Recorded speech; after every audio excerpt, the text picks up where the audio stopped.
नमस्कार दोस्तों, आपका हमारे YouTube चैनल अमृत कथा कहानियाँ में स्वागत है।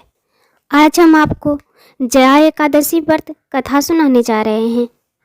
एक बार धर्मराज युधिष्ठिर भगवान श्री कृष्ण से बोले, हे भगवान, आपने माघ के कृष्ण पक्ष की षटतिला एकादशी का अत्यंत सुंदर वर्णन किया है।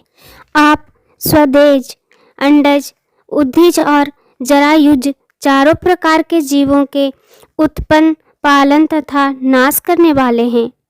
अब कृपा करके माघ शुक्ल पक्ष एकादशी का वर्णन कीजिए। इसका क्या नाम है, इस व्रत की क्या विधि है और इसमें कौन से देवता का पूजन किया जाता है। भगवान श्री कृष्ण कहने लगे कि हे राजन, इस एकादशी का नाम जया एकादशी है।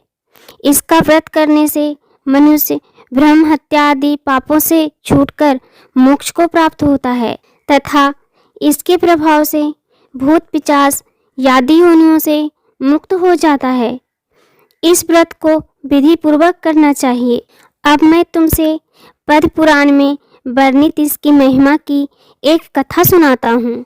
देवराज इंद्र स्वर्ग में राज करते थे और अन्य सब देवगण सुखपूर्वक स्वर्ग में रहते थे। एक समय इंद्र अपनी इच्छानुसार नंदन वन में अप्सराओं के साथ विहार कर रहे थे और गंधर्व गान कर रहे थे। उन गंधर्वों में प्रसिद्ध पुष्पदत्त तथा उसकी कन्या पुष्पवती और चित्रसेन तथा उसकी स्त्री मालिनी भी उपस्थित थे। साथ ही मालिनी का पुत्र पुष्पबाण और उसका पुत्र माल्यबान भी उपस्थित थे। पुष्पवती गंधर्व कन्या माल्यबान को देखकर उस पर मोहित हो गई और माल्यबान पर कामबाण चलाने लगी। उसने अपने रूप, लावण्य और हाव भाव से माल्यबान को बस में कर लिया। हे राजन, वह पुष्पवती अत्यंत सुंदर थी। अब वे इंद्र को प्रसन्न करने के लिए गान करने लगे, परंतु परस्पर मोहित हो जाने के कारण उसका चित्त भ्रमित हो गया था। इनके ठीक प्रकार ना गाने तथा स्वर ताल ठीक नहीं होने से इंद्र इनके प्रेम को समझ गया और उन्होंने इसमें अपना अपमान समझकर उनको शाप दे दिया। इंद्र ने कहा, हे मूर्खों, तुमने मेरी आज्ञा का उल्लंघन किया है, इसलिए तुम्हारा धिक्कार है। अब तुम दोनों स्त्री पुरुष के रूप में मृत्यु लोक में जाकर पिशाच रूप धारण करो और अपने कर्म का फल भोगो। इंद्र का ऐसा श्राप सुनकर वे अत्यंत दुखी हुए और हिमालय पर्वत पर दुखपूर्वक अपना जीवन व्यतीत करने लगे। उन्हें गंध, रस तथा स्पर्श आदि का कुछ भी ज्ञान नहीं था। वहाँ उनको महान दुख मिल रहे थे। उन्हें एक क्षण के लिए भी निद्रा नहीं आती थी। उस जगह अत्यंत शीत था, इससे उनके रोंगटे खड़े रहते थे और शीत के कारण दांत बजते रहते।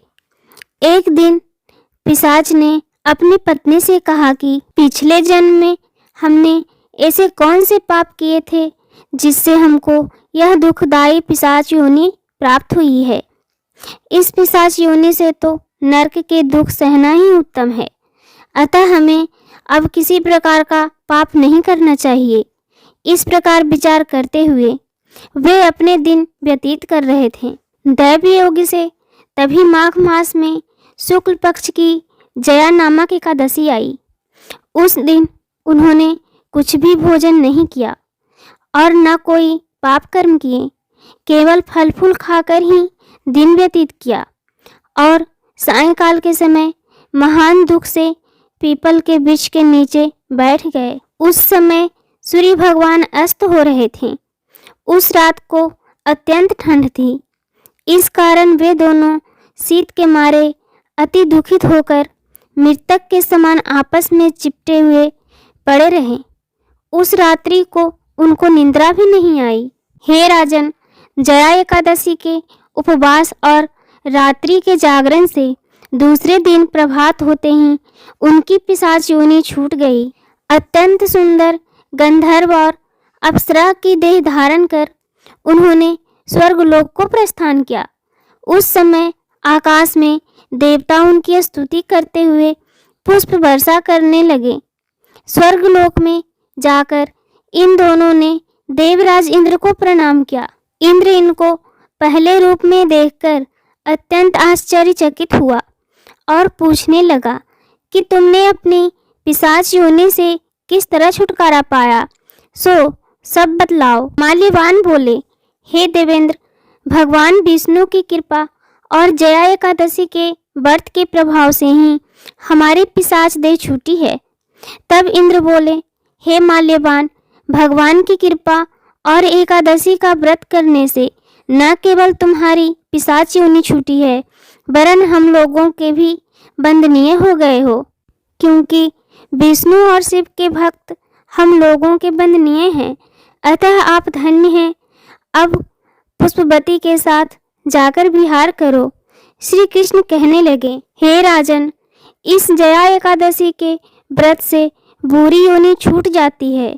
जिस मनुष्य ने इस एकादशी का व्रत किया है, उसने मानो सब यज्ञ, जप, दान आदि कर लिया। जो मनुष्य जया एकादशी का व्रत करते हैं, वे अवश्य ही 1000 वर्ष तक स्वर्ग में वास करते हैं। अगर आपको यह वीडियो पसंद आए तो वीडियो को लाइक कीजिए, शेयर कीजिए, और आपने अभी तक हमारे चैनल को सब्सक्राइब नहीं किया है तो सब्सक्राइब अवश्य कर लीजिए। धन्यवाद।